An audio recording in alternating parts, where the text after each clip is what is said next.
It's about time. It's what the world been waiting on, baby. You don't know my body.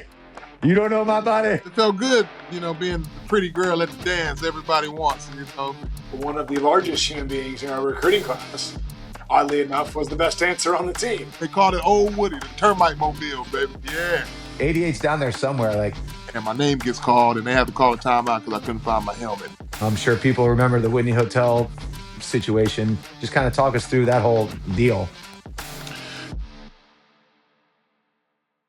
Tailgate Talks is proudly presented by our title sponsor, Green's Beverages, South Carolina's go-to spot for all things beer, wine, and spirits. This episode is brought to you by the High Rise Beverage Co. Real fruit-infused THC and CBD seltzers with zero artificial flavors or colors. Born in South Carolina, High Rise is here to help you elevate every moment, from the tailgate to game day. Sip smart, sip local. Buy High Rise Beverage Co. at your nearest Green store today. Looking for the perfect spot to unwind? Steelhead Brewing in Casey has you covered. Whether you're craving a refreshing craft beer or just a great time with friends and family, Steel Hands has it all. With a variety of craft beers, spacious outdoor beer gardens, and a delicious food menu, there's something for everyone. Plus, join them for free live music every Thursday through Sunday. Visit steelhandsbrewing.com to see their lineup of upcoming events or host your own. Handforce and Casey and voted best local brewery again this year. Go visit steelhandsbrewing.com. All right, Tailgaters, holy shit, welcome back. We got one of the all-timers, man. One of our old teammates, class of 2007, recruiting class, legend, on and off the field, Weslye Saunders. What's up, brother? Hey, my guys. What's up, man? Glad to be here, man. It's about time. It's what the world been waiting on, baby. No doubt. It is. I just remember freshman year, right when we got on campus, we were living at Bates West.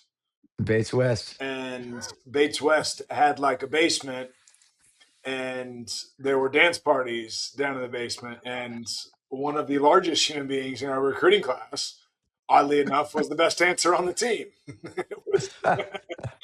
What can I say, man? Hey, I had to mark my territory early. You know what I'm saying? Had to let them know we coming with many talents. Yeah. Oh, man. What a time.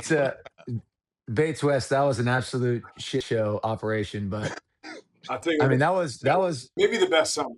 I mean, yeah, welcome to freaking college and welcome to college football. Like, holy shit. Yeah. I remember walking around in the basement and being like, okay, all right, we really here. This is what we're doing, huh? 5:30 a.m. workouts. Yeah.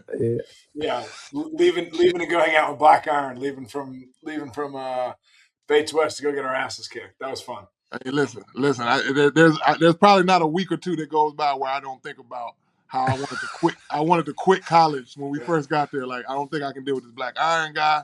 These 5:30 workouts ain't for me. I just want to go home. That's it. I mean, I don't think you're supposed to go to college as a freshman, step in and be a student athlete, and like your first summer workouts, like it's supposed to be enjoyable. I think it's like a part of the welcome to it process of like, let's go get my shit pushed in for like 3 weeks. Go from the highs of highs of being the greatest high school player at my high school, coming to South Carolina and being a worthless piece of shit, as the coaches call it sometimes. Yep. And then getting into camp and getting back in the flow of football things. Like, it just took getting our ass kicked in the weight room and out on the proving grounds to put the pads on and then be like, okay, same game, different people, let's ride. For sure. And I got a different level of respect for the coaches because psychologically you got to give some grace to the freshmen coming in knowing that we ain't going to be worth a shit. So, you kind of – so cool. Hats off to them because I didn't realize their job was so hard until I look back on it now. Yeah, I mean, now these coaches now they have to pamper these kids that are coming in because they're paying them $1 million freaking dollars. But that's a whole different subject to that's down the road, Wes. We'll get your input on that whole NIL situation. Steven loves that. Steven's favorite subject. I'm sure it pisses you off just as much, Wes. Well, that's part of my healing journey, man. Is like not carrying that load anymore. It was one of those things. Like, obviously, I should be one of the most pissed off, but I look at it like, hey, we crawled so they could walk. Yep. Right. And they're doing more than walking now. That's for sure. Boy, tell me about it. Last time I went up there for our Pat and I went up there and did, or Pat lives up there, but I went up there and did a live shoot with some of the guys for fall camp. I get there, I got my little piece of shit rental car. I'm not driving my cars up to Columbia, so I got my little piece of shit economy car, and I pull up and there's G wagons, there's freaking Hellcats, Range Rovers also. I'm like, and these kids are driving. I'm like, Totally I legal. remember you. I remember you had that old Yeah, what was it? The shag this the station wagon, wagon. yeah. The Grand Wagoneer. They called it Old Woody, the termite mobile. Baby. Yeah, yeah.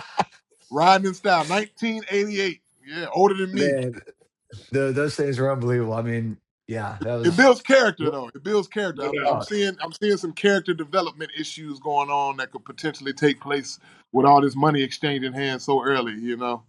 No, you were 100% right, man. Well, yeah, shit, man. That was a good little intro right there, Pat.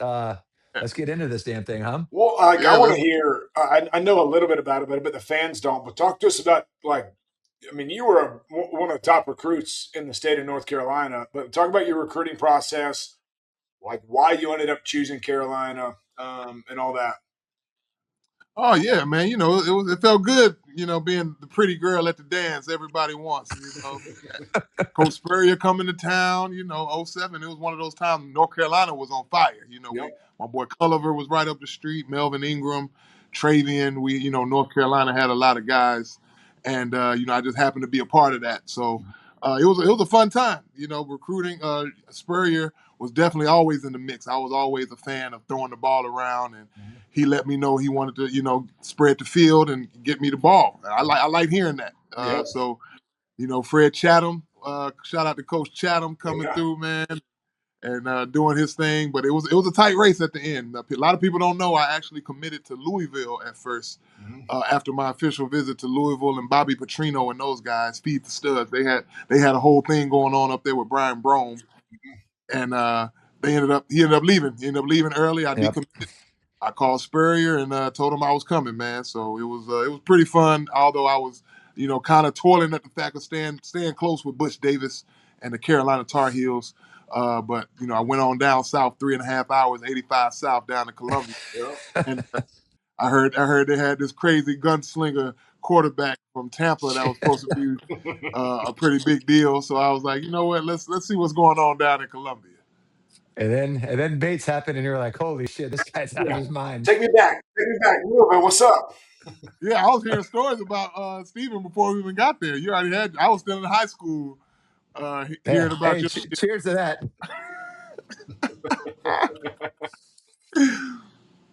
Oh shit. Yeah, man.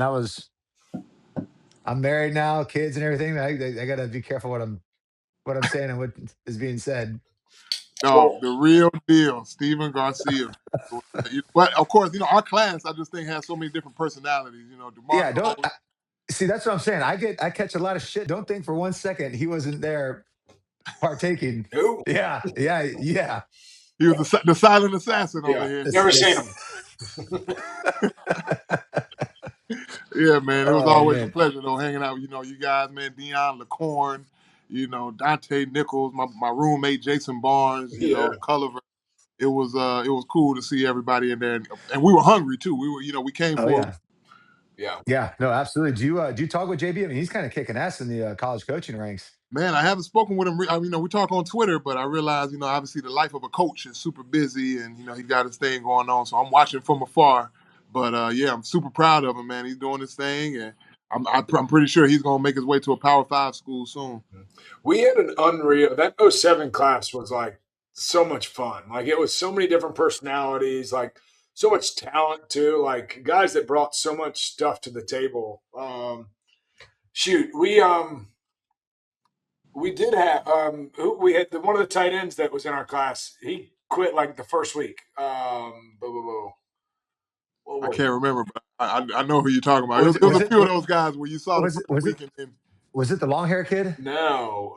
no, it wasn't long here. Oh, So I know we had Andy Boyd was there, Jared Cook. We had Foxy Foxworth, Robert And Pavlovich. Pavlovich. Pavlovich, Path. Damn, man, you're shit. You're getting to all my questions I had earlier or later. Oh, my bad. We'll get back to it.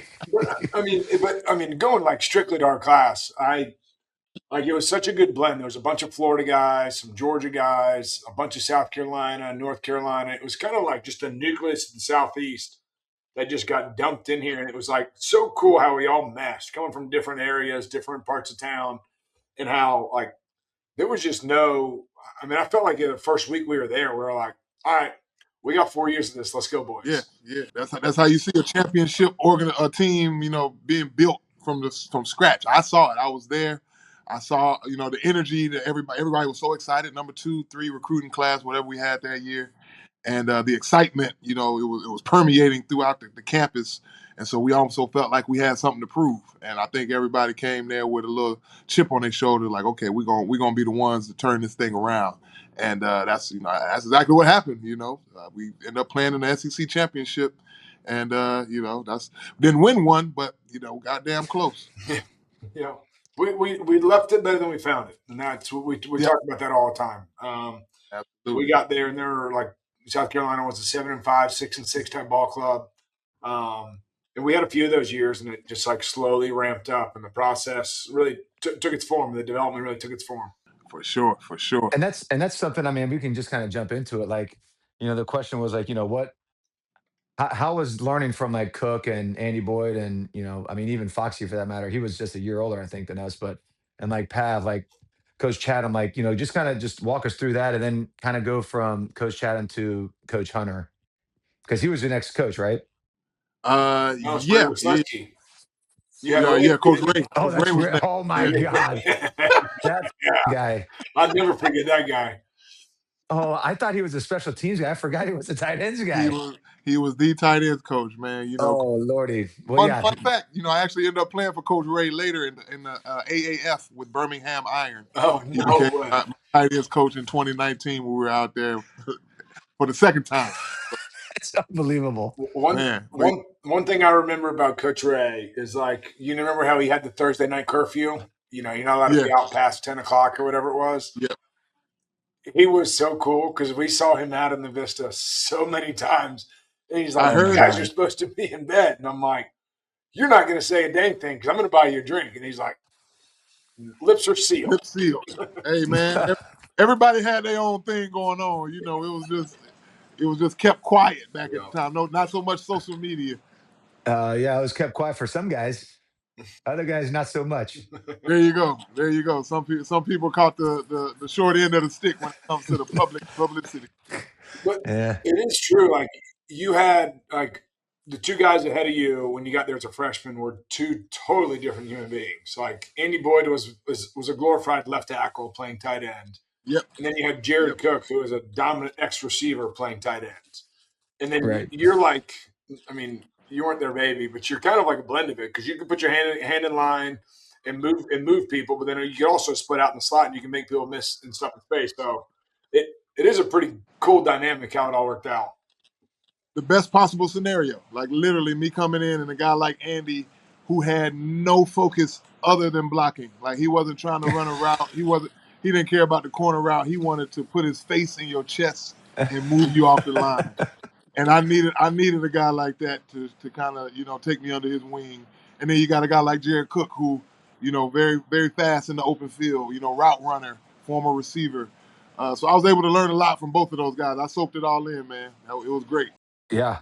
I mean, shit, those are pretty, like Pat said, far side of the spectrum guys. And for you to kind of mold all that into one player, I mean, shit, that was you definitely. I don't think people really fully understand and appreciate like just how talented you were and what you did for the program, dude. Like, I'll be honest. I mean, Kenny McKinley gets a lot of credit, but dude, like when I was in a bind or something, it's like 88's down there somewhere. Like you were Alshon before Alshon was there. So 6'6", uh 260, like throw that thing up to yeah, that guy. just jump shot it. And I mean, there were several times. I mean, that Alabama game, rolling left, and I just threw that jump ball. You freaking caught it and got smoked. But I mean, 270, you're not feeling that. You're not hitting that or feeling Yeah, that. man.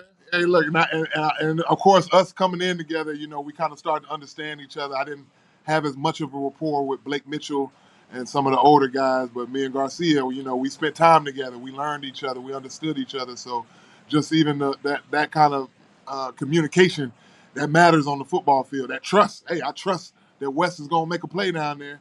and we're gonna make something happen. And so that was the beautiful start of a beautiful friendship. Yep, no doubt about it. I mean, it was no, it is like crazy how good you were with the ball in your hands for being as big as you were.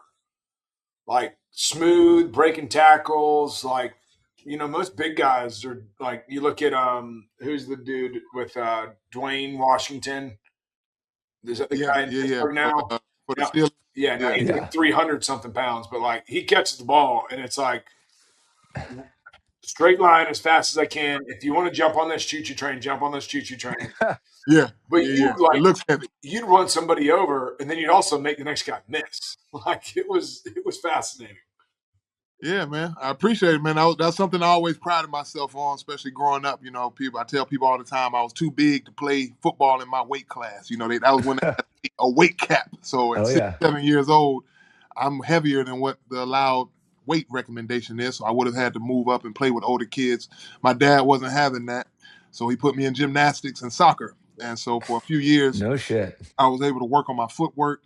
I hated, of course, you get in soccer and you're the biggest kid. They want to put you at goalie. Yep. And so, my mindset was like, hey, let me do everything I can to prove I'm just more than just a big body out here and just a big, slow lug. I want to have, I want to be fleet of foot. I want to be agile. Growing up in Durham, North Carolina, we had Jefferson Pilot Sports. So every weekend, we got these ACC games, and I'm watching Peter Warwick, and I'm watching Dre Bly and some of these ACC legends and how they move on the field. And I'm like, I want to move like that, Yep. right?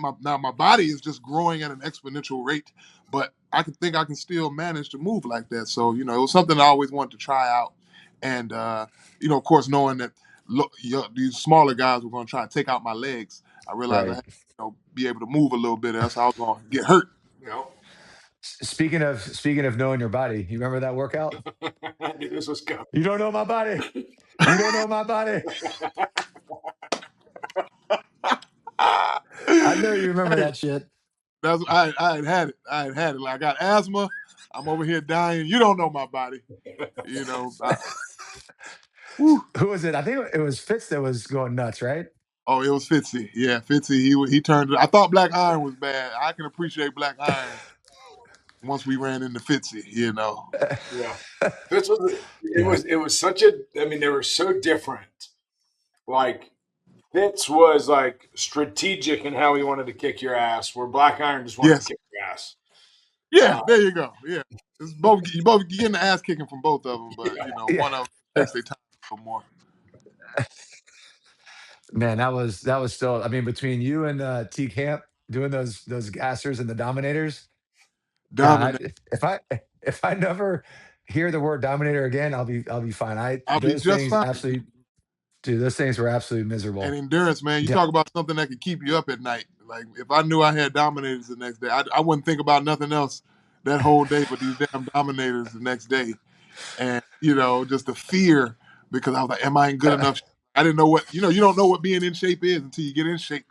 And I had a long way Oh, to go yeah. to get in shape. So, I mean, it also doesn't help when you got Andrew Clifford leaning on your freaking shoulder, like breathing like he's got asthma. I'm like, Cliff, get the off of me, man. Jesus. Yeah. And then Wes is over there. You don't know my body. you don't know my You body. do not know. All right. You don't finish him today. You'll be back tomorrow, next week to finish him. Tomorrow morning.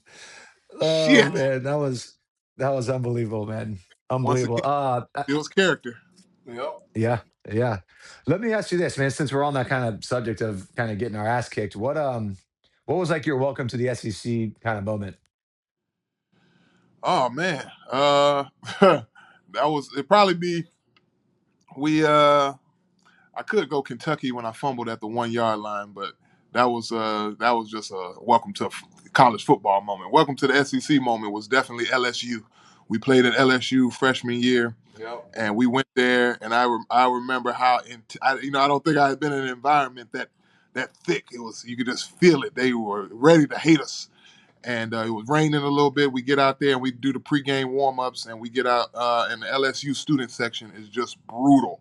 I mean, we're out there and they're just calling us everything but a child of God. And I was like, I think a few of them knew a few key facts, like, hey, Saunders, how's your mom doing? Like just some, like, they knew some things Well, I'm like, man, these guys research how to do trash talking. And, but I learned, Kenny McKinley, he had a bunch of family from Louisiana, and I remember how important that game was to him.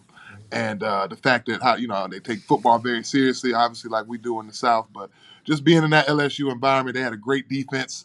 Glenn Dorsey, Tyson Jackson, they had some great players on that defense, and we went out there and tried to compete. And I just remember I didn't think I was going to play much, and Jared Cook got hurt. goes out, gets hurt. He got hit, and his helmet came like coughing blood or something. Yep. And I hear my name, Wes, you getting in? Man, I don't even know what my helmet was. I think Coach had to call a timeout because I couldn't find my helmet because I was so ill prepared to go in the game. Me and Jason over there just clowning, laughing, and my name gets called, and they had to call a timeout because I couldn't find my helmet. Now I went in, ended up catching a few passes from Smelly, a few first downs, and feeling like I can play a little bit. But I remember how the best way to learn is getting thrown in the fire. Yeah, Absolutely. They won the national championship that year. Yeah. And didn't they do the fake field goals in that game against us? That was the game. Yeah, they hit the fake field goal. Yeah. We actually pretty well. We were playing pretty good against those guys. Yeah, Smelly had a pretty good game from what I remember. Yeah, did he start the game? I don't know. I think they might have put him in later. I don't know. I can't remember. Chris was probably done the 1-for-1 trade. Yeah, that's what it was. I didn't make that trip, so I drove my happy ass to down to UCF and was out there for the weekend. Lord, I don't even want to know what y'all guys were doing back in Cola. The same stuff, man. But yeah, I mean, I'll tell you what, we've kind of talked with guys that have, we've asked like, what was your welcome to the SEC moment? Like, man, I was just not prepared. I wasn't ready for it. Like, these are grown men I'm playing against. But then they say, as soon as you put the helmet on, as soon as you get, hit the first time, you're like, shit, all right, I can play with these guys. Like, I'm here for a reason. So, for you to say that, it's like, I was so ill prepared. And then you go in there, catch a few passes, get a couple first downs. You're like, okay, I can play with these guys. Yeah, I'm more curious as somebody like you, man, coming in and knowing the expectations that a coach like Spurrier has on his quarterback, and just that pressure. Like he made sure it was a high pressure situation with you guys all the time. Absolutely. That's why not a lot of guys stayed their entire career with him. It's not an easy thing at all to do. I tell people all the time, I didn't want to drink. I needed to drink to deal with that guy. But yeah, I mean, I think you're right.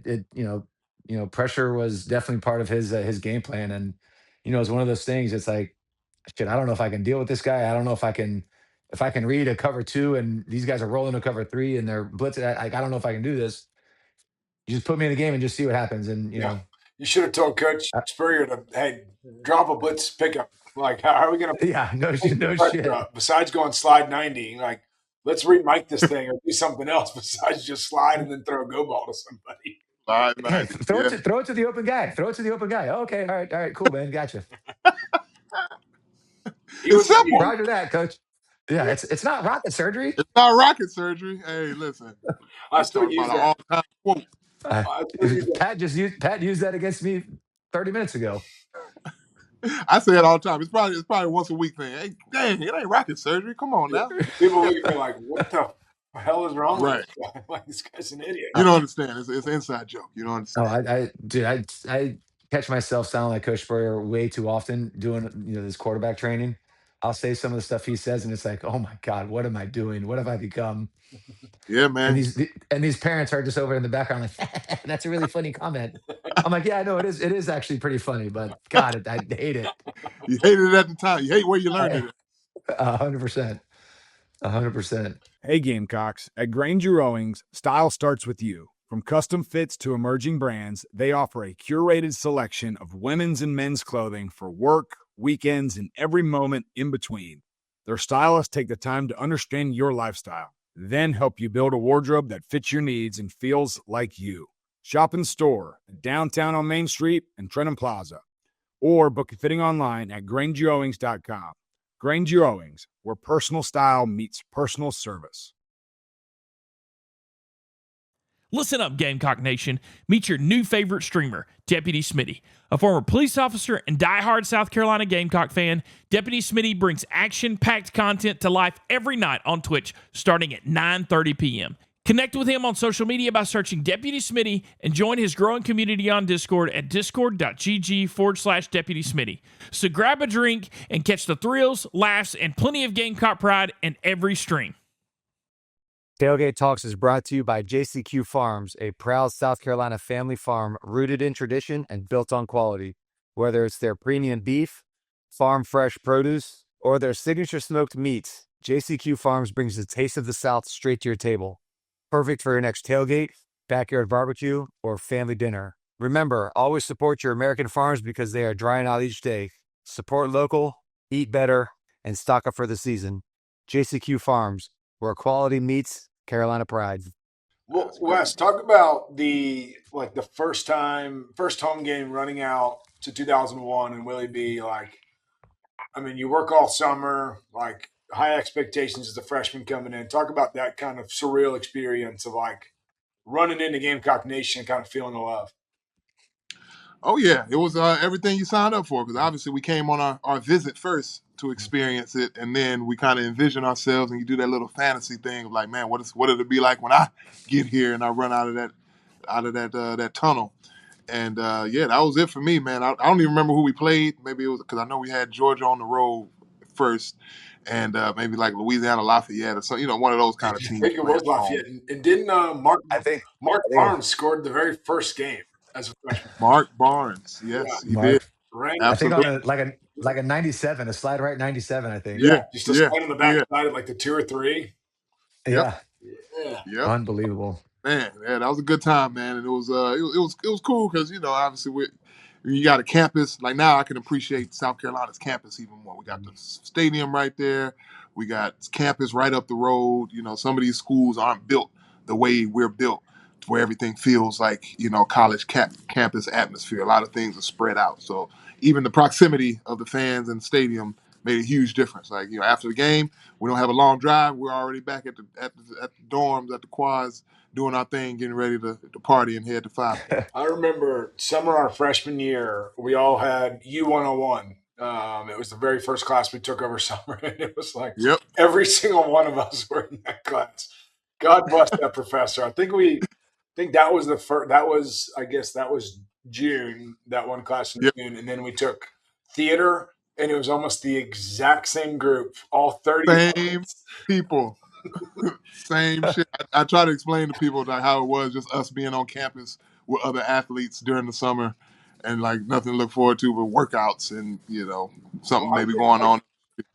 We all brought like a bath towel with us to class because we would finish workouts. You'd have 45 minutes to finish workout, shower, and then go to this class. So we have an actual. Couldn't believe the schedule. I couldn't believe the schedule. How is this sustainable? I'm sweating. I'm still sweating. I never stop sweating. Me and T-Camp, we just sweat through the day. It's just like a continuous sweat, all day long. I'll tell you what, man. I'll never forget, Wes. I know it was you for sure. I feel like there was another teammate out there, but it was one of those I don't know if it was winter workouts or something, or maybe it was summer, and we just looked at each other and we're like, God, it's Groundhog Day. This is literally Groundhog Day. We are getting our asses beat all day, every day. This sucks. This sucks. I don't even what day is it today? Yeah. I vividly remember those looks we give each other. Yo, this is, what did we sign up for? But we're here. So there's this camaraderie that comes around. Okay, at least we can all agree that this sucks. So together.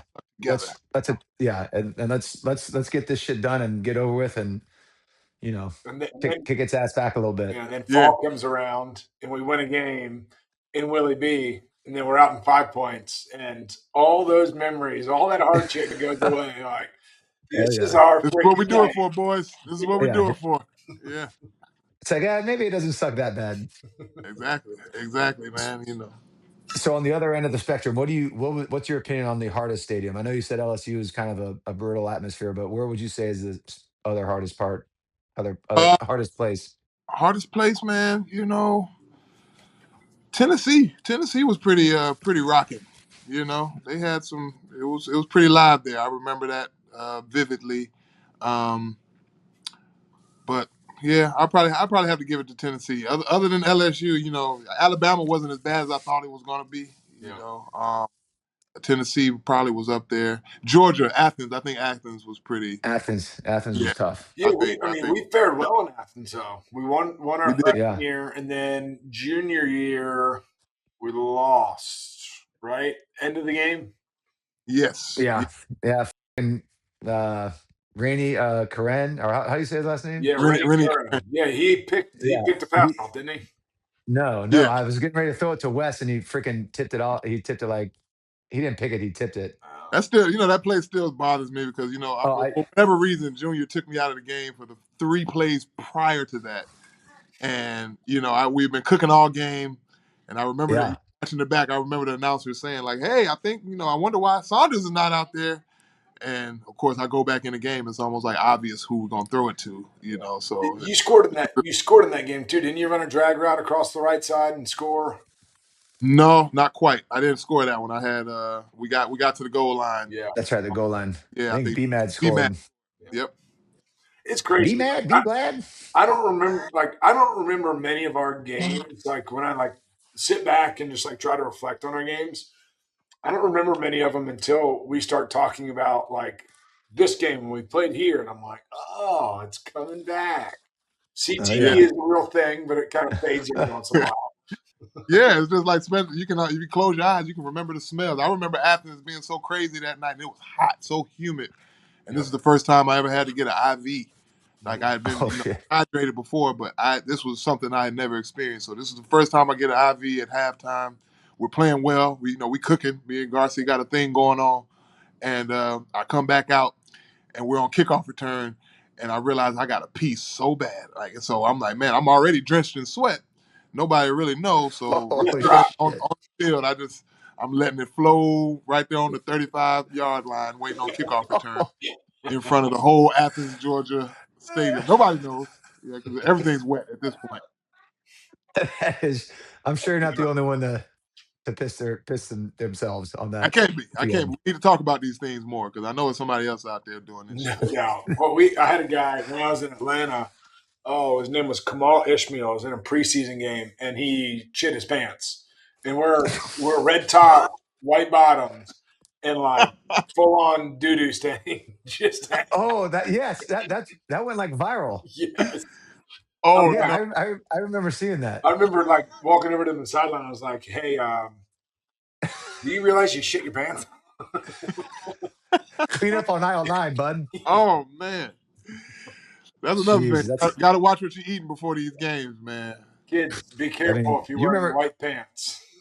I mean, you remember Coach Spurrier and his pregame ritual? Who was it? DL that would go to Bojangles, and he's like, "What are you eating that crap? What you eating that greasy food?"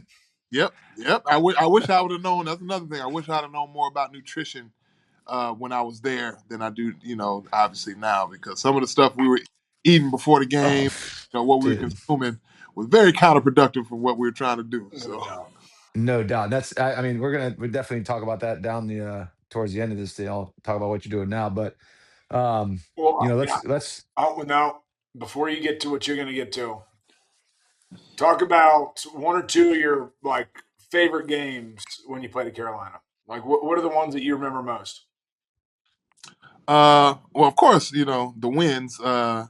Got to be my last game as a Gamecock was against Clemson at home, and we beat Clemson pretty good. Had two catches, 2 touchdowns. 2 touchdowns. Yep. And that was pretty memorable. Yeah, I remember just that feeling of okay, we salvaged the season a little bit after that. Hopes were high. Everybody was feeling pretty good. So, of course, that Clemson game, 2009, was pretty memorable. Even though we lost, man, that Florida game at home, the Wounded Warrior Project was very special. I just remember the guys, we were pretty locked in. We got the number 1 team coming into the Columbia, and we held our own and definitely, put ourselves in a position to win that game. Yeah, that's when that Trouto guy had to pick towards the end of the game, straight up. Yep. Yeah, but threw a slant to Mo Brown, hit him right in his freaking face mask, and he wasn't expecting it. The guy's on the floor getting chop blocked, catches it, takes it back to whatever, then Tebow scored. Yeah, Yeah, that gives me nightmares thinking about that. Speaking of there cut you blocks, yeah, that was my specialty. The cut block king, Give man. it a D knee. Mark. D Mark, you better hide your knees. Hide your Hide your- hands. Textbook. Textbook. oh, absolutely. Um, Now, well, yeah, man. I mean, have on, Stephen. I know you want to no, get. that was a good segue. And I'm not doing it for me. I mean, this is more for him trying to tell his side of Oh, the deal. But 100%. so you mentioned Clemson in '09 was your last game as a Gamecock, but you had plenty of eligibility left. I'm sure people remember the Whitney Hotel situation. Just kind of if just kind of talk us through that whole deal. Yeah, man. We were living a good life in Columbia. When you making a name for yourself, obviously, me getting there. We can talk about all this stuff now, but of course, people were That's getting right. in the day, and you kind of see different things exchanged. I think one of the first people I remember was Captain Munnerlyn and Kenny getting some money and being shown love by some of the boosters there. And I'm like, oh, okay, so this is how it works. The better you are as a player, the more stuff you get off the field, and the more things people will do for you because they like you and they like you as a player. So I just thought that was the deal, which had been going on for a couple of decades, obviously. And so we run into some people. I think Jarrell had a connection at the hotel. I was able to rent out a room for a little while, and a little while turned into a few weekends, and then a few weekends turned into a few weeks, and before you know it, I was permanently living at an extended stay hotel at a highly discounted rate. And we kept it. Going to be honest, I saw a few of the coaches coming in and out of there on the side. Oh, Yeah. I kept my mouth shut about a whole lot going on there at that time. But it was one of those situations where somebody was looking out for us. My guy Jamie at the Whitney. Now, of course, you look back on it and how little of a It's issue ridiculous. it would be right now in this world, but at the time it was the biggest issue, Yeah. right? It was the biggest thing. And I had to do a lot of growing up at the time because you had a lot of people telling you you're so wrong. People calling me a cancer on the team, and I'm just a problem child. These are all the answers, the questions I have to answer at the NFL Combine for this stuff. jeez. And so, it's one of those things you got to forgive yourself later. But at the time, I'm still a kid. I don't see what the huge deal is, but they made it a big deal in the media and with the school. So, yeah, it was one of those things. We had a great time. Yeah, I think we a lot of people came and went from the Whitney, but it was a lot of little Whitney stuff going on. We were getting Papa John's pizza. Shout out my man Big D at Papa John's. Big You know what I'm saying? Like we could have had a whole NIL deal with Papa John's going on, but for whatever reason we had to sneak around and it was on the low, kind of thing when we were broke as hell and didn't have nothing to eat. So there right. was a lot of people around Columbia looking out for us. I want to thank you to Gamecock Nation for looking out for these, teenage young men who were just looking for a place in the world. Man, we talk a lot of mental health talk is going on right now, but none of it, nobody was really talking about it then, and we had a whole city support system around us. Yeah, I mean, like we got what $44 a weekend to live off of with no food. Like If that. If Jamie don't didn't play get on you, the weekends. Yeah. yeah, Yeah, get if, $40 to live off of. Go have fun. Um, yeah, enjoy. yeah, I mean, shout out to speaking of the devil, Brian Glenn at Village Idiot. Like we had a running tab at Village Idiot to do whatever we wanted to do with. Yep. Like you said, kind of Gamecocks taking care of Gamecocks. Like he was a guy that looked out for all of us. And definitely took some hits on nights where we had big nights and we spent a lot of money. No doubt. Now we made him a lot of money too because we helped bring that thing on the map too. There Oh, you no go. question. There you No go. question. There was reciprocal energy going on, man, Yeah. because people were coming when they knew the football team was in the house. People were showing up. It was pretty And cool. spending a lot. No And doubt. spending a lot. There you go. Well, But I mean, Wes, dude, I got kicked off the team. I know exactly what kind of dark places your mind takes you when the game that you've spent a lot of your life trying to perfect kind of gets stripped away from you in the blink of a eye. Um, yeah, I mean, kind of if you don't mind sharing with the listeners, it's there was a long period of time where I wanted nothing to do with the city of Columbia. I didn't want to see shit. I didn't want to talk about them. I didn't want to. I didn't want to. I didn't watch the game. I didn't care less. I was so pissed off. And it took about, I don't know, maybe 2 years. And I just remember Coach Spurrier saying, time heals all. And I'm a firm believer in that.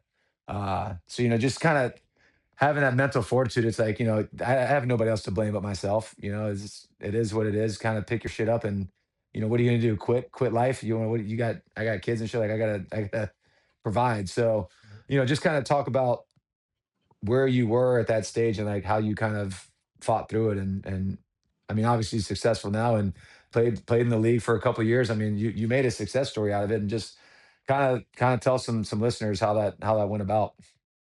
Yeah, man, it was rough. I appreciate that, man. It's something that I'm very comfortable talking about now. But like you said, it was a touchy subject for a while, man. Getting to that point, especially me having that feeling, like you and I used to talk about it all the time, Garcia. We going to the championship. We're gonna win the Yeah. next. We had these delusions of grandeur, and I think we were backing it up with our play, and so Yeah. we kind of knew what we had. So I think that hurt even more when that whole NCAA thing came, and I figured out what the play was. I didn't understand at the time totally what was going on, but when the NCAA comes to town, they're looking at all the books. So I didn't know that when they come investigating me, they have to look at the baseball department and golf and equestrian, and so just by me being investigated brought a whole lot of unnecessary heat and unwanted attention to the school. And I learned that quickly, being on the outside looking in. Once I got dismissed from the team, um, I was in a dark place, man. What having to you're going through summer workouts, we not knowing if I remember they actually came and got me off the field. We had a practice and they came and got me off Yeah. the field early to I go to a remember. I remember Coach Spurrier told me like, hey, they're here early. They did a pop up on me, right? So it was a lot of it was some unscrupulous tactics by the NCAA that I didn't agree with. Now, especially looking back as a kid, it's very predatory, right? They were out for blood. People were telling them that they weren't doing enough, and me and a few guys, the guys from North Carolina, we caught the tail end of that, man. And I just remember being at the Carolina Inn Hotel. I think y'all were still in practice, and I'm getting drilled by these two NCAA investigators, and they got a big book, a big old booklet of my phone records, bank statements, everything, Twitter posts, everything I had ever done, and they were just drilling me. I didn't have a lawyer present, man. It was bad. Jesus. People were asking me where I hid the body because it was that serious, man. And I'm still in school. I still want to play football. I'm thinking maybe we'll do 2 or 3 games, and pay some money back or something like that.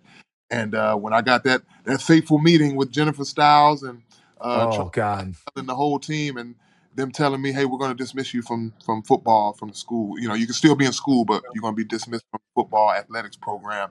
And I just remember sitting there feeling like I was in another world, man. Like this can't be real. Like we getting ready to start the season. We got all these big games, Alabama, and I'm off the team. Like it was crazy. And but by the time I got into the car, I had a phone call from Joe Shad, I believe, from ESPN, asking me to confirm that I had been dismissed from the team. And I told him I no comment at the time, and I put the phone down and just cried, man. Cried for about 30 minutes to an hour. Went home and just felt like I was living an out of body experience. And I'll be honest, a couple, very shortly after that, we had some appeals going on and things of that nature. And I remember Kenny McKinley committed suicide that first month of the season, right? So in the midst of me feeling sorry for myself, Kenny took his life. And I remember thinking to myself, like what you just said, see, like, hey, man, am I supposed to give up? I know I'm in a dark place, but am I in that dark of a place where I want to end Right. it all right now? And so I had some introspection to do, but that woke me up immediately. And of course, me having to be on campus watching you guys have the best season in school history, and I'm in school and I'm going to the games, and coach telling me I can't be on the sideline, so I had to go to the student section and cheer y'all on. Man, and that Alabama game. I had to drive home. I had to get out of Columbia for that Alabama game because there was so much intensity. You could feel like the energy was permeating then, and I just couldn't be around it, man. Knowing I couldn't be a part of it because I knew we were about to win. I Well, I knew it. mean, because you put in the work for 3.5 years, and then they strip you right before like kind of the pinnacle. The pinnacle. Yeah. Man, Yep. like I knew it. I knew it affected you just from seeing you out and around, and you still came to parties, and we still hung out and all that stuff. But I mean, I knew it. I knew it had to eat you up because of the tight knit group that we formed from 2007 all the way through. I mean, all the parties, all the workouts, the locker room shenanigans. I mean, everything. Training tables. Oh, we got another kid in the room. Yeah, Hey, I love it. Yeah. say Love it. hi. Say hi. Man, that's what we can look at now, man.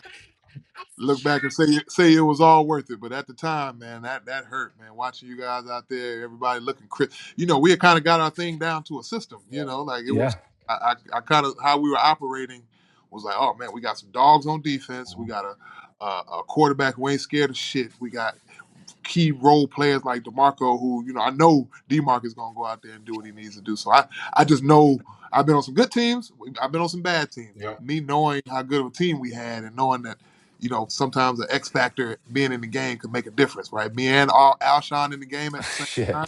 Yeah. Like these. I was looking forward to it. So it was more so of that. Like, man, I tell people, and I know I don't want to sound like that guy, but I'm like, I think we could have won a national championship Well, if I'd have been on the team. I can say this as a fact. There's a huge drop off from the tight end play from you, me. Huge drop off in the tight end play. There was a lot more blocking, a lot more hitch routes, a lot less running down the field, no vertical threat.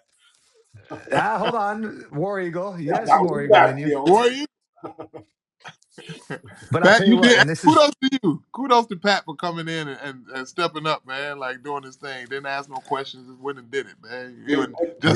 Came up to me. I think the next day, and he was like, "Pat, you know the offense, right?" And I'm like, "Yeah, I know it." And he's like, "Good, you're since we don't have our star tight end anymore, like we need somebody who knows the system. Would you mind playing tight end and one back sets?" And I'm like, "I'll do what I can. Yep. It's not going to be him." I got a whole new respect for Spurrier too, because even though he made some tough decisions and he had to kind of put me in my place and do what he had to do. He gave me some great advice that I didn't take at the time, and I'll tell you what. Yeah, I'll second that. Yeah, he had been around the block, and I remember even when the NCAA came to get me, and he told me, "Hey Wes, like they're gonna try to drill you. Tell them everything you did. They're gonna tell you to pay back some money." He told me a story that happened with Fred Taylor years ago at Florida, and I didn't take any of the advice. I went in there and lied through my teeth, and basically, Denied till I die, and, dug myself into a deeper ditch because I also didn't know that one of the bylaws in the NCAA is like, hey, you lying about what you did is worse than what you did in the first place. So like, there's a statute that says if you lie to us, we can kick you out permanently. But if you just tell us what you did, you'll just probably have to pay some money back, and you okay. So young kid just made a stupid mistake at the time, and they caught me slipping, as I tell. Well, I'll tell you this, man, and I don't know if many Gamecock fans know this or not, but uh, and you just mentioned it earlier, alerted to it, but you came to freaking almost every single football game, and we saw your big You were ass front cheering row us the on. student section, dapping us up pregame. Like I I remember mean, it all. you went to Atlanta, came for the SEC championship game. I mean, knowing that you couldn't play in it and still coming out there and like cheering your brothers on. I mean, that That's goes a all. long way. I mean, don't think for one second that we didn't notice that. And I think the Gamecock fans need to understand that you were the opposite of a cancer of the team. I appreciate And it, man. I just think they need to be aware of that. Thank you, man. Thank you. Shout out to Gamecock Nation, Judy Lennon and the family, Patrick Lennon. I had people, man, petitioning to the governor of South Carolina to get me back on the field. Like people, they stepped up and tried to make this thing a legal matter, and the support that I gained from people in South Carolina, and then of course I didn't know anything about branding and marketing, and people just trying, hey, your image, and maybe we can do this because the state newspaper was eating me up. Right, it's Parsons, one of the They were guys. good. They were good at that. They were great at that. There's a few guys who got some jobs off of me. Joe Parsons, whatever Persons, Yeah. Persons, yep. guys. Yeah, some of these guys, got literally new jobs off of this whole Whitney Gate suspension scandal thing. And it is what it is. But looking back on it, I look at where how I look at young guys now, and they say that the male brain doesn't fully develop till age 25. So these are kids out there still. These are children, and we're giving them a very adult responsibilities and treating them like adults. And it was things that I really needed more help on than I needed to be disciplined. You know what I mean? And so it's unfortunate, but it's one of those things that I guess I don't know if I'd be where I am now doing what I do if I hadn't gone through some of those That's moments where I felt like I can end it all right now. You know what I that's mean? that's the absolute truth, man. And yeah, I mean, and the thing is, though, let me ask you this: at 18 to 21 years old, we were playing college ball. You're balling. Is there anything that anybody can say that's gonna change your mind? Like, you couldn't tell me shit when I was playing. It's like, yeah, hey, thanks for the advice, dickhead. Talk to you later. Yeah, like you. It's But I a mean, gift and a curse. And oh, Gift it you guys think, absolutely is, think and you you've know, changed? it's only got mildly, Mild. mildly. but it's great talking to guys that understand where I'm coming from, man. You know, not everybody understands this life that we had to endure because football is not a natural sport at all. You got to go out there and hit somebody and get hit, and then come back and do it again the next day, and then try to get your body into a mode where it's healthy enough to go consistently do. Like you wouldn't crash your car It every was day. idiotic. What we did was dumb. Yeah, go get the shit beat out of you on Saturday, and then Sunday, Monday, Tuesday, Wednesday, do everything in your power to recover from all the injuries you've sustained to do it again in 2 more days. And run it back. Yeah. Run it back, and then do that and repeat 13 times maybe in a season. Now Hey, what? but remember, we had the regen suits from Coach Fitz. Yeah, that did the trick. You remember the freaking compression? The whole Yeah, that was a. yeah. I wish I still had mine. That was unbelievable. I'd wear it for Halloween. And then we had the hot tub session on Friday before games where we had the chance to sweat out all the booze we drank on Thursday night. Wet it out. Wet it out. Abs- Absolutely. But all right, Wes. Well, we'll move on to I guess happier times. So that whole thing happens. Kenny does what he did, and that's I don't even like talking about it. Just it's upsetting, but going from there, it's like, all right, I'm in a dark place. Now it's like, all right, I'm not going to give up. I still have a lot of football left in my, body because they don't know my body. But They don't know my body. it's like, how do you explain, kind of take us through that whole process of preparing for the draft and everything else. Oh yeah, well, people, this is going all in the book. But right after I left Columbia, because also we had this little limbo where it's like, okay, West missed the season, but if I petition, maybe I could come back for an extra year of eligibility since I didn't play. So we were doing that back and forth with Coach Spurrier. He told me he thought it was maybe time for me to move on. I didn't really feel like it was a warm welcome back in Columbia, so I said, okay, let's move on. My agent had gotten a report that maybe I could still go pretty high, maybe in second, third, fourth round if I tested well at the combine after missing the whole year. So we signed a deal and sent me down to Dallas to start training for the combine in January of 2011, right after the SEC championship. And so once I made that leap, like, okay, I'm really doing this thing, right? I missed a whole year of college. I'm going into this combine. I got to crush this combine. And that's what I plan to do. I went down to Michael Johnson facility in Dallas, Texas, working on speed. I mean, I was down there getting it, and had lost weight first time going on a diet. You look good. State of the You art. look good at Pro Day. Yeah. Well, that was on a broken foot, so that's part of the story. So 3 weeks into me training down there and crushing it, I'm working on the 5-10-5 drill with Michael Irvin after practice, and after the workout, and end up fracturing my foot right before the Super Bowl in Dallas that year. The Steelers played the Packers. Damn. Dallas that year. I was there. I break my foot. Then, side note on that, we're actually going through an issue with the NFL because they said there was some kind of paperwork snafu where I should have entered the draft as a junior because I didn't play my senior year. So I entered the draft as a senior. They said that I should have applied as a junior, and there was some kind of paperwork snafu where they said I wasn't going to be able to attend the NFL Combine. So I break my foot, and then 2 days later they told me I wasn't going to be able to go to the Combine anyway. So now I don't have any way to showcase what I can do. I've missed a year of football. I'm thinking my football career is automatically over at this point. And it took a lot of praying, a lot of legal. My lawyers, shout out to Butch Williams and Derek Brown from Encore Sports, man, because they really stepped up and filed appeal after appeal, reach out to this judge, finally for me to get my name back into the NFL draft of 2011. But I'm doing all this work knowing my foot's broken. So I go to the combine and try to perform on a broken foot. I do the broad jump, I do the vertical bench press, and then by the time it gets to the 40-yard dash, my foot is just full on swollen. I can't walk on it.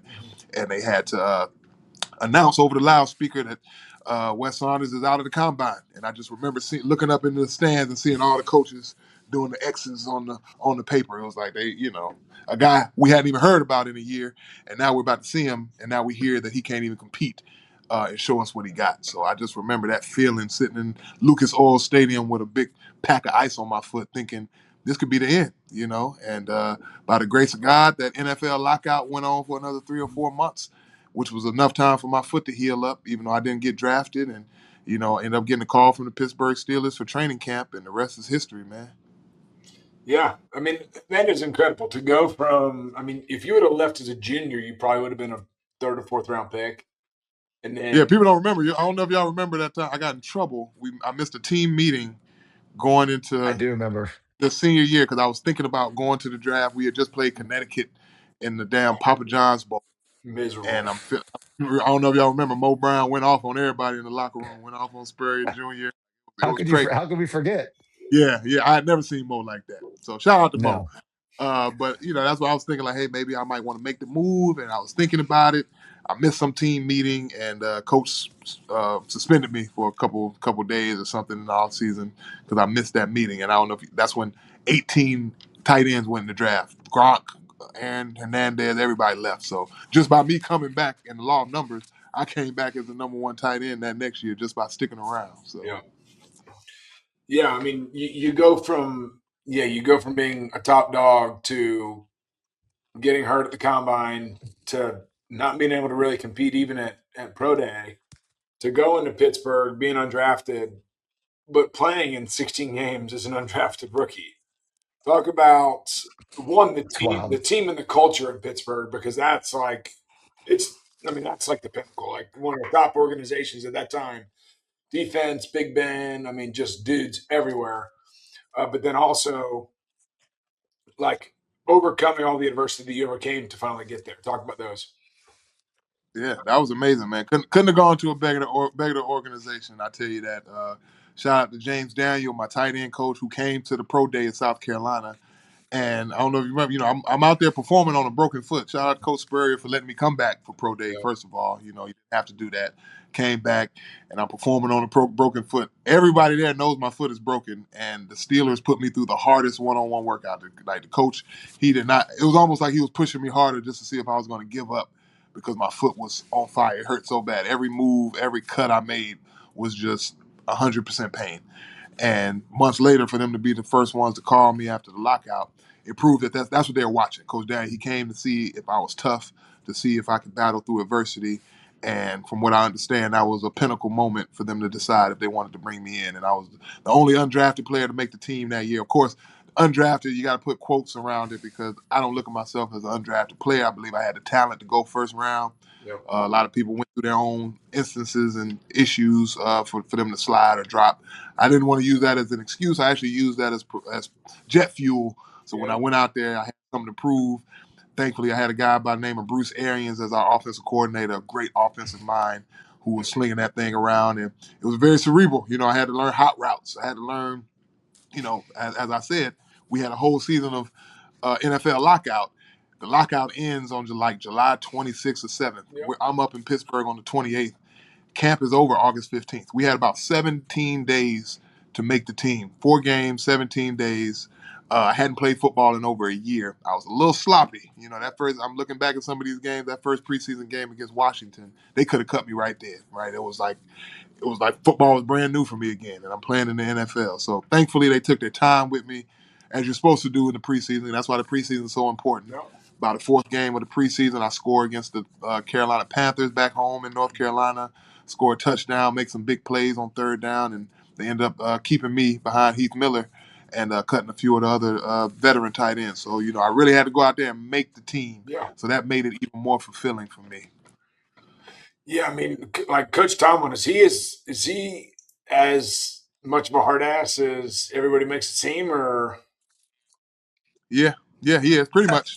He is, but in a good way, right? There's a level of accountability where hey, the standard is the standard. He would say it all the time, and I loved it. That was my hey. It's all about who can play, who can perform. Let's go, let's get to it, and that's how you earn the respect of guys very quickly. Troy Polamalu and James Spurrier and Hines Ward and some of these guys. My first year was Antonio Brown's second year, so we were two young guys just out there trying to make it, right? And we hung together all the time. We did a lot of things together, and we took the craft seriously. And they respected that. They responded to that. I started 12 games that year as a rookie. You know what I mean? So it wasn't about. They don't care where you come from, what you did before this. If you can perform and do what you need to do here, then we're going to show you some love. Now it's not like that everywhere in the NFL. I ended up going to another organization after that, and it wasn't like that at all. So I realized how good I had it in Pittsburgh. Yeah, well, you got docked with you got popped for Adderall. I mean, Yep. Thank God they didn't test us for Adderall. I mean, I took an Adderall before every single game. I think one of Steven's Adderalls, as a matter of fact. Wow. Before every I game. didn't. Yeah, I think, My junior and yeah, senior year. I think the statute of limitations is up. I don't know if anybody on the current administration or current staff is going to get in trouble, but yeah, Coach Spurrier had me take a ADD test or whatever, like 3 different times, and it's like, you need Adderall anyway. Like all the golfers take it. Yeah. I'm like, all right, well, I'm not going to take it. So hey, who wants one? Who wants one? I mean, I took a couple before the game, but I remember Pat would do some, and there's some other guys that would rip some. I don't remember, but It's an amazing drug. the Yeah. cottonmouth is that was brutal. The cottonmouth can't. got me. I will say that, and I was using it because I had for a few months I was on the opioids. So like they gave me Vicodin, they gave me hydrocodone, and they don't prepare you for how intense those drugs are, right? And so I don't know if you ever tried to play football on any of those drugs, those super depressants. But it was tough, and I had a teammate like, "Hey man, take one of these." He gave me a 90 milligram time release Adderall. Yep. And I'm out there Locked just, in. it's like everything's moving in slow motion. And you know what? And y'all had, shout out John Abraham too, man, because this is a fun. We had a preseason game against the Falcons, Yep. and I remember Coach Tomlin pointing out in the team meeting because I took an Adderall before that game, and I was playing so well, and I think I dumped John like 2 or 3 times, just straight flattened him. And he was like, "Yeah, man, hey Wes, how much you pay John Abraham to let you pancake him like that?" And I don't know what was in me, but great game. You don't know my body. Yeah, you don't know my body, Coach. Yeah, well, talk about the difference in talk a little bit about Indy's organization and kind of the difference between that and Pittsburgh. Well, luckily for me, by the time I left Pittsburgh, Bruce Arians had been hired over there as the offensive coordinator, and so when I got cut from Pittsburgh after my 4-game suspension, he was the first one to call me. So I was in Indy. I got cut on a Friday. I was in Indy by Sunday, on the field Tuesday, and that was it was great at first because Chuck Pagano unfortunately got sick, and he was out with cancer. Bruce Arians is the interim head coach, and so now I'm playing. My head coach was my former OC at Pittsburgh, and we had a young guy, T.Y. Hilton. So I went from the oldest team in the league to the youngest. Pittsburgh was the oldest. Indy at the time was the youngest team by far. We had this young guy, Andrew Luck, at the helm, probably one of the best players of football I've ever been around. This guy was a great guy, but the way he could throw that ball, it was crazy. And and I got there, we had just lost a game, and I got there mid-season, and we ended up going on some 8-9 game win streak. We go to the playoffs. It's just they call it Chuck Strong. This energy because he was sick. We were playing for our sick coach, and it was just this environment cultivating in Indy. The Pacers were good at the time, so Indianapolis is just rocking, and it was amazing, man. But you see. An organization is, run from the top down. You're only as good as your leadership. And, I have nothing but respect for the Ursays.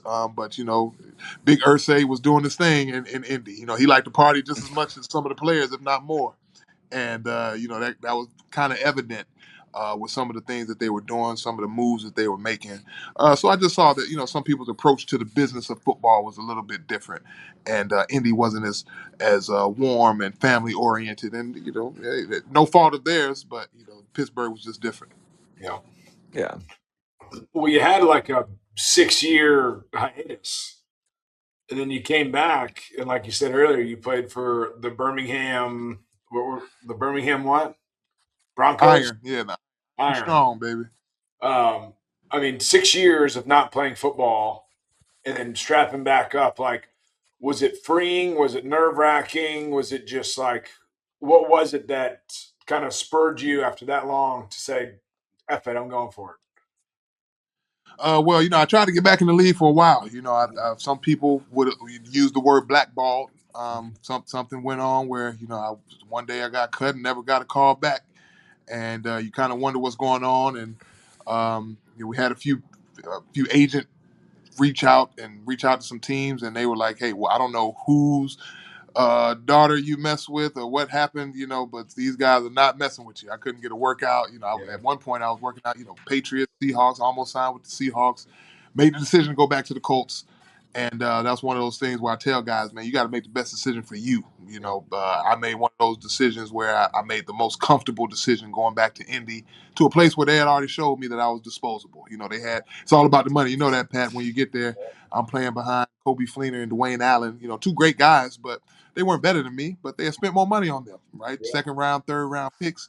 They have to play. Kobe had the whole thing going with Andrew Luck being his college roommate. So they were trying to force a narrative there. And maybe I didn't fit the narrative because I'm not a guy that they brought in. So I saw the politics of sports there.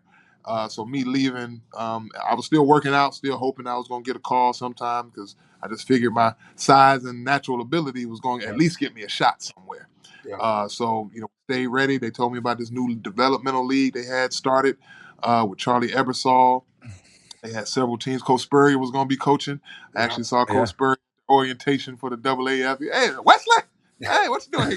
Hey, first thing he said, "You still playing?" I was like, "Yeah, coach, I'm still playing, man. I ain't getting up, baby." So yeah, he had a great team. I think he was coaching over at Orlando, and Orlando, yeah. they were doing very well. Yeah, So I think they won the league, I think. Yeah, the I regular think they season or did. whatever. And then it got banned, right? Right after regular season, they shut it down or something. Yeah, Yeah. so I don't even know if we finished I know they ran out of money like 8 or 10 games into the season. So it was great until it wasn't. I don't know what happened. That was one of those things where I was already gone, but when I heard guys the hotels were putting guys' clothes outside of the Yeah. room because bills weren't getting paid. It was. I'm sure we're probably going to. You'll see a 30 for 30 or some documentary about it soon. I know. So I know I had my rights from or Birmingham had my rights. So I was supposed to play there. They were, the whole deal. And It's been I crazy. told them, I was like, yeah, I'm not going to Birmingham to play football. If I'm going to play in this league, why would I not go to Orlando with Coach Spurrier? Like, give them my rights. I got my business down in Tampa. You don't know I ain't about doing this shit. Yeah, I said, I'm not doing this shit in Birmingham. I'm not doing it. Yeah, we're not doing that. Either you play with us or you play nowhere. I said, okay, well, so Yeah, you weren't said, wrong, but that would Yeah. have been cool for yeah, us to get out in Birmingham together. Me, you, and Coach Ray, Coach Rich Lesky. Yeah. God, yeah. Is that when you came down to Tampa and we worked out? Because that video just like popped up on my Facebook or Instagram That when was you that came was down to that. 2016. That was 2016. That was a few years prior to that. Mhm. Yeah. That's unbelievable, unbelievable. Yeah, Pat, he came down and was like, "Hey, I'm in town. I want to get some routes in. Can you throw?" I was like, "Yeah, I can throw. Sure." There's a bear shit in the So wood. he Yeah. came out. Yeah. He came out to one of the young kids like sessions or whatever, and they just look at him. They're like, "Oh my god, that's the biggest person I've ever seen." And he's out there running wahoos and basic routes and daggers, corners. And the guy's like, "Holy shit!" I was like, "Yeah, that's what an we NFL tight end looks like." Yeah. hey, we picked up right where we left off, baby. Yep. Yep. Ball didn't hit the ground. I don't think. No, not at all, man. I remember my girl. The first thing she said, like, "So you played?" I don't think she really processed that you were my quarterback. She's like, "So you guys have played together before?" I'm like, "Yeah, a few times, baby. We played Time or two. a time or two." Yeah. So that was cool experience, man. That was, hey, it was a great environment. Birmingham was a cool city, Yeah. but of course, it just ended kind of weird. Yeah. So it's hard if you ain't the NFL. Yeah. Well, Yeah. how is all this stuff kind of your playing days and all the adversity you've faced along the way? How has that spearheaded you into what you're doing now and kind of impacting the youth and, health and wellness and all that stuff. How has that impacted that? Yeah, man, it helped spark the whole Win with West movement. I started my company. Win with West is a total holistic wellness company, man, based around everything from gut health to nutrition to mental health and mindset resilience. I realized a lot of people struggle with some of the stuff I struggle with. Once I started talking about my story more, and especially the opioids, I ran into a lot of former veterans and people who have had their own issues with some of the stuff. You don't have to be an athlete to have been addicted to opioids, right? Oh Once I yeah. start talking about the opioid thing, there's usually like 1 or 2 degrees of separation where somebody's like, "Oh, my cousin, my uncle, my son got in a car accident." So these kind of Yeah. issues are needed to be talked about and spoken about. Even my suspensions in the NFL, I needed more help than I needed discipline. Again, people. I paid over $400,000 in fines for 2 drug offenses, but I needed help. I'm trying to figure out my body. I'm trying to, they're giving me stuff. I almost died on the operating table getting a foot surgery. And so, this helped spark my mindset to look into more what I'm putting in my body. Everything from ibuprofen to aspirin, right? You look at liver deterioration, some of these things where people think these pharmaceuticals are good for you, and I realized that some of them are doing more harm than good.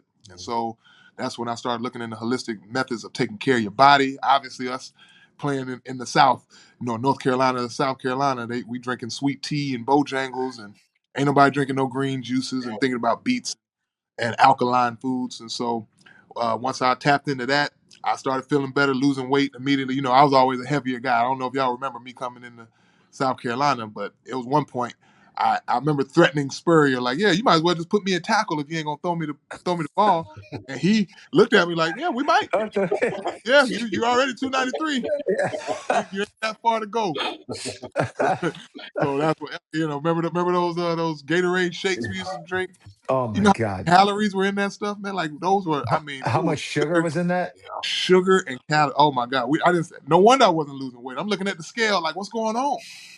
So that's kind of me growing into that space and realizing that I made it to the professional sports realm and didn't know anything about health and nutrition. I didn't know that Gatorade had so much sugar. All these things that I learned that I felt like other people needed to know. Um, Me being chronically sick all the time, upper respiratory infections. You talk about the sugar and the acidity in some of the foods that we're eating. I'm like, hey, a little change here or there could alleviate some of these communities from hypertension, diabetes, high blood pressure, some of the issues that are plaguing people that have nothing to do with anything but lifestyle changes. And so I felt it was my duty. I helped my family first. Started making some juices of my own and calling it West Juice. I didn't have a plan for it, but I saw my mom's blood pressure starting to level out and people feeling better. And the questions I was getting on social media, obviously the pandemic hit and it was go time. I watched people online fighting over hand sanitizer and And toilet toilet paper. paper. I'm like, what the hell is going on here? Um, and so it was a rough time those first couple months because nobody was trying to hear that, hey, you can help yourself from the inside out. You can eat these foods and help boost your immune system. Like everybody was, pretty much panic mode. But that was, key for me because I was able to keep a steady, consistent language where people knew what I stood for. They knew where I was at. They knew how to find me. Some of these trigger words you're starting to hear now, ashwagandha and, protein and peptides and all these Yep. words that I'm using now Yep. was very foreign in 2020, 2021. So it's picked up steam here in Miami. People, starting to change landscapes where it's not so much a party city. People are trying to look for more interactive things to do that are good for them, where you don't have to wake up hungover. Or if you do wake up hungover, you're recovering from the hangover. So now we're doing breath work on the beach. I got a juice supplement. My wife and I, she does the sound bowl because it's a lot of different ways to heal yourself. Can you imagine us The in the train? sound, the Yeah, we vibration of the sound. I just started going through that rabbit hole. That's some real man. I'm it's a real. huge firm believer. I don't take Tylenol. I don't take, if I'm gonna get bombed the night before, I'm just gonna wake up and Deal with it. Sweat it out. Get the sauna at the house, right? no, just deal with it, man. I Yeah. just or I'll just redo it again and There it is. There it is. But like little stuff like that, like how can we can incorporate some of this stuff? I believe there needs to be a gong and some sound bowl healing in every training room in the NFL and NCAA. You don't know these sound frequencies can be healing that sprained ankle as we speak. Like you gotta use every mode that you can when you're trying to recover. you, So Uh, I just would like to know. I wish you had like some meta glasses and like recorded people's reaction to you trying to tell them sound bar and like vibration healing and all that stuff. Because I'm sure I send like these memes and these videos to like my group of friends and like, Steven, like what rabbit hole have you gone down? Because you send me just the weirdest shit. I'm like, you mean to tell me that that's weird, but taking these Ozempic shots, taking all this ibuprofen, taking all these pills that haven't cured shit in 250 years. Now I'm crazy. Like I don't know. I'm a we, firm we, believer in the holistic stuff, man. we're swimming upstream with that one, brother. Yeah. Like, yeah, Yeah. trust me. I remember the first time even trying to implement some of this stuff back home, and people look. I remember at the grocery store, a woman told me because they were asking me what I was buying at the front checkout, and she's like, "Well, what's that?" I'm like, "Well, I'm buying some stuff for my family. I'm making these juices to help with gut health and help regulate their blood flow and all that." Oh, well, what is that? I said, "Well, this is kale, ma'am." She said, "Well, I heard kale gives you cancer." And I said, "Well, where did you hear that?" Right? I've never heard, that kind of Brought to misinformation. you by Pfizer. Yeah. Right. So it was like little moments like that where I'm like, "Why?" And then she said, "Are you making that for your parents? I wish my son would make me something like that." And that was a moment where I was like, "Well, wow, maybe I could turn this into a business. Maybe I could, people listen to me, even though I don't have a fancy degree in whatever. I can still talk about the things that I do know." And then I learned that a lot of these doctors don't learn about nutrition at all. They learn about writing prescriptions. Mhm. And so They get paid from it. they get paid from it, right? So there's a conflict of interest right there. I've always been kind of the conspiracy guy anyway. Small one. Small Yeah, so conflict. there's a conflict. You kind of got to look into that and lean into that. I don't think I'd ever been healed of anything. A shout out to Dr. Guy with South Carolina. He did my foot surgery. He did a great job with that. But other than that, I don't ever see myself going under the knife Yeah. again, right? There's a cure for every ailment in nature, especially if you provide the right environment for your body. Sunlight, right? Water. We live in the backyard with all this magnesium chloride right here in our backyard. I know people take magnesium pills, but they won't go in the water, right? So now we gotta change our way of thinking about things sometimes. That's all. Yeah. No. Well, I mean, we just that's a whole nother rabbit hole, and I can go on and we can go on for the rest of the night. That's another show. Yeah. Dude, it's insane. It's absolutely insane. But we've just been so indoctrinated on, trust the science. These doctors make a lot of money. They went to school. They know what the hell they're doing. They don't know shit. They know how to write a prescription to pay for med school. Yep. Yeah. And right now people are, questioning a lot. I love questions. Like, you should, the fact that there's very little transparency in some of these places makes it even more like, so I'm skeptical even more. Like, you should Right. be, I love seeing exactly the ingredients that I'm reading and I'm putting in my body. We joke around about some of the side effects for some of these pharmaceuticals that they read online or on TV. You be like, man, the side effects are worse than what I'm dealing with right now. Yeah. Anal Yeah. bleeding, diarrhea. What? You may die. Oh, great. Sign me up. You may have suicidal thoughts. If you do this, just come in and we'll give you some other stuff. I'll So, tell you what, Pat, we got to link him up with Coach Mangus. Coach Mangus is a very, very conspiracy guy too, man. We oh all get yeah, along. Oh, oh, GA has oh, had a tinfoil hat on a time or two. hey, listen, I'm the tinfoil. I got tinfoil all around my house. By the way, if I you're got not putting tinfoil tinfoil, underneath this thing. yeah, You put it really? over your Wi-Fi. Hey, look, it's a No, real. no tinfoil. Hey, I do have castor oil on here though.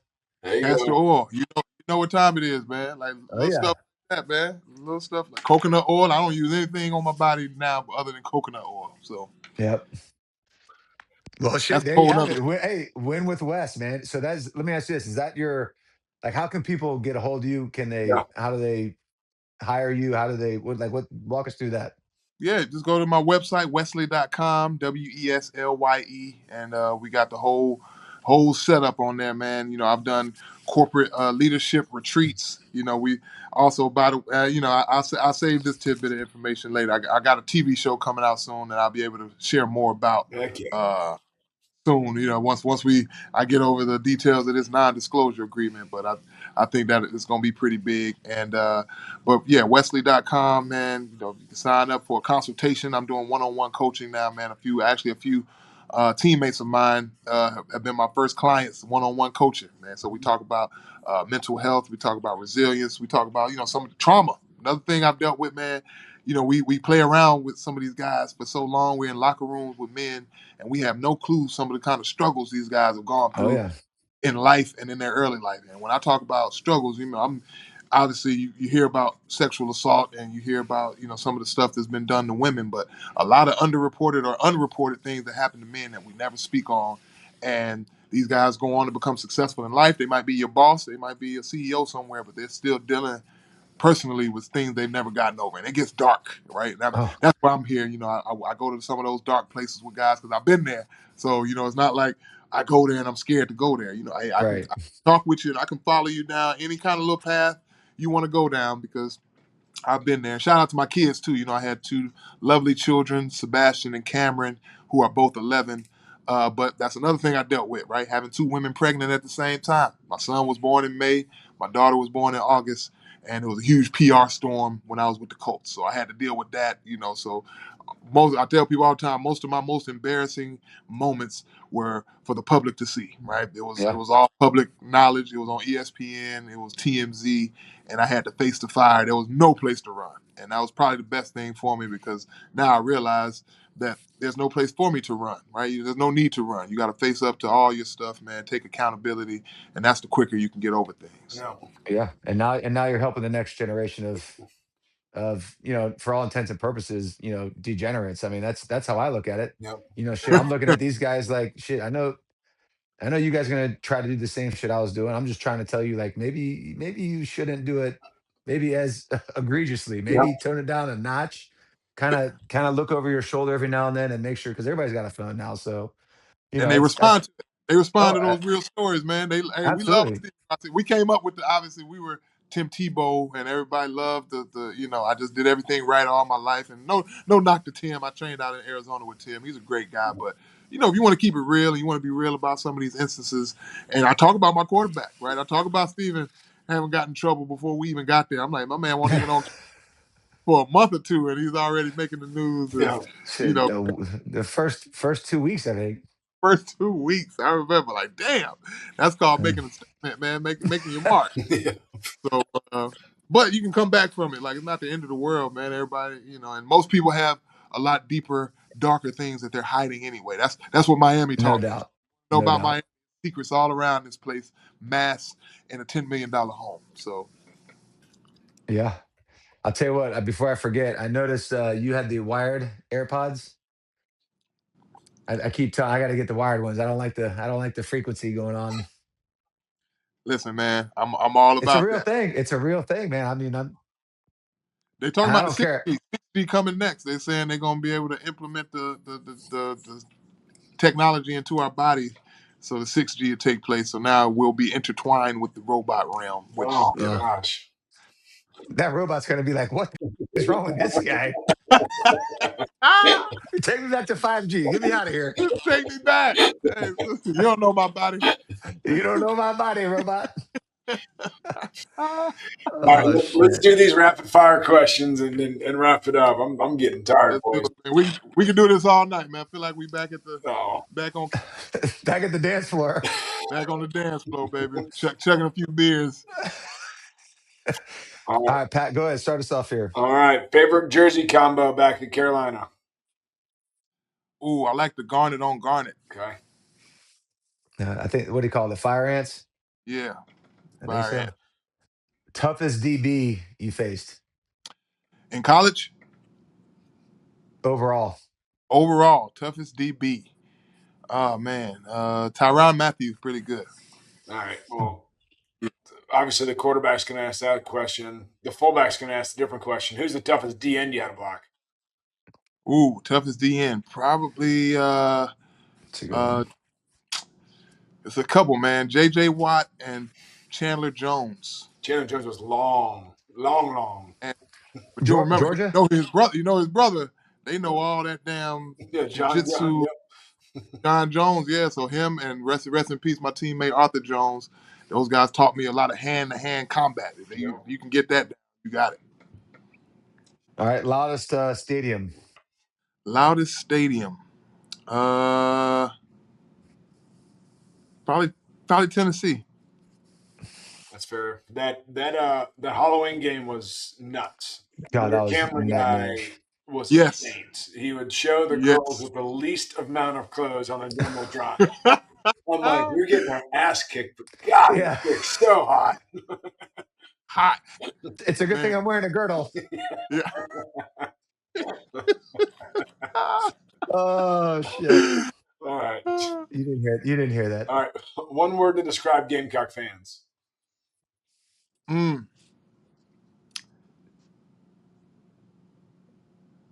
Loyal, man. It's loyal. You know, they love us. Right, wrong, or indifferent, boy. They love their Gamecocks, man. So That's a good answer. I'll tell you what. After being in the dark place, I was not thinking loyal. I was thinking of something else. But yeah. I leave get that it. up. Leave that up Also, for yeah. knowing what we know about the media, they were kind of shifting their perspective. 100%. Yeah, so they were given a 100%. narrative about us, and they believed it. I can't fault them for believing what they were told by the newspaper and news. You know what I mean? Yep, no doubt. Best tailgate food. Best tailgate food, man. You know what's funny? I don't even To tailgate enjoy, like. to enjoy. Not this is pre-holistic stuff. Like just Okay, I get it. Don't trust me. I still tailgate, but even the concept of tailgating, I didn't know too much about it because everybody would tell us about it after they finished. Like, oh man, you guys, unfortunately you got to play on Saturday. You can tailgate, tailgate, what the tailgate. Probably the chicken buffalo dip. I Buffalo like the chicken dip. buffalo I love dip. that. I'm a big dip guy. I like that. Best trash talker back in the day. Best what? Trash talker. Ooh, best trash talker. Probably E Wood, Uh, right? I mean, dude, he'd never shut up. Like, E Wood was up there, man. And then I played against a guy, Ray Lewis. Ray talked a lot. yeah. Ray talked a lot. He chirped a lot. So between Eric Norwood and Ray Lewis, yeah, I mean, damn, E Wood's got to be proud of that. I mean, that's a pretty big pedestal to be put on right there. absolutely. They be talking. Kenny McKinley talks some trash too, though. Yeah, Oh, McKinley had some. Yeah, he chirped like hell. All right, favorite coach other than Versleski. Favorite coach? Oh man, I'm gonna go.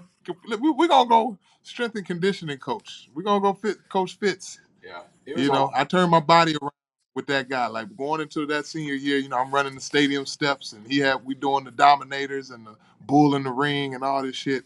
Yeah. And I was ready to go in my mind. Like my body, I couldn't have done anymore. I was, So he believed in me. He made me, one of the captains. He did.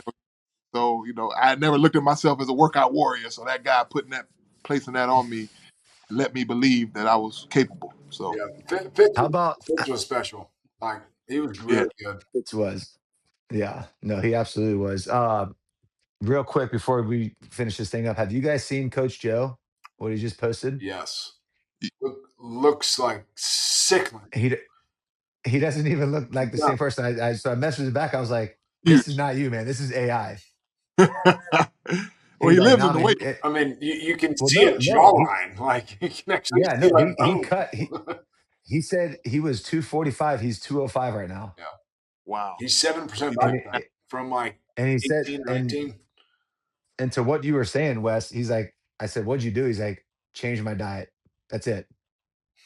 It's sugar in everything, man. That's another thing I learned. They put sugar in everything. Ketchup, ranch dressing, everything you love got sugar in it. Yeah. Once you cut that out, you'll be all right. Yeah. I don't know if there's sugar in bourbon. I don't know yet. It turns into sugar. It tastes better going down, though. No doubt. Dude, man, this was awesome, man. I appreciate you taking the time and kind of telling your story and being completely honest with everybody. And I know Gamecock fans are going to love this episode. Yeah. I appreciate y'all, man. We got to do a round 2 of this, man, because we got so much more stories that we ain't even tapped in on that I think the world needs to hear. You know what I'm saying? It's always good reminiscing with your buds. Yeah. Guys that you share difficult times with, and guys that just guys that you grinded with and did hard shit with. It's always good to catch up with. So we appreciate you joining us, and definitely I agree with you. There needs to be a round 2. We need to get like a round table with Yeah. 10 of us. With 07, like the 07 class. Yeah. Yep. Literally. We could literally just do one with the 07 class, and That would be Let the real elite. shit fly. Yeah. Hey man, hey, and remind all the guys, man, we come equipped with some special powers, even having been where we've been, man. Much as I talk to guys who went out for one day of football and never played again. How many guys we know that, football was just not their thing because it was too brutal of a sport. It required too much of us.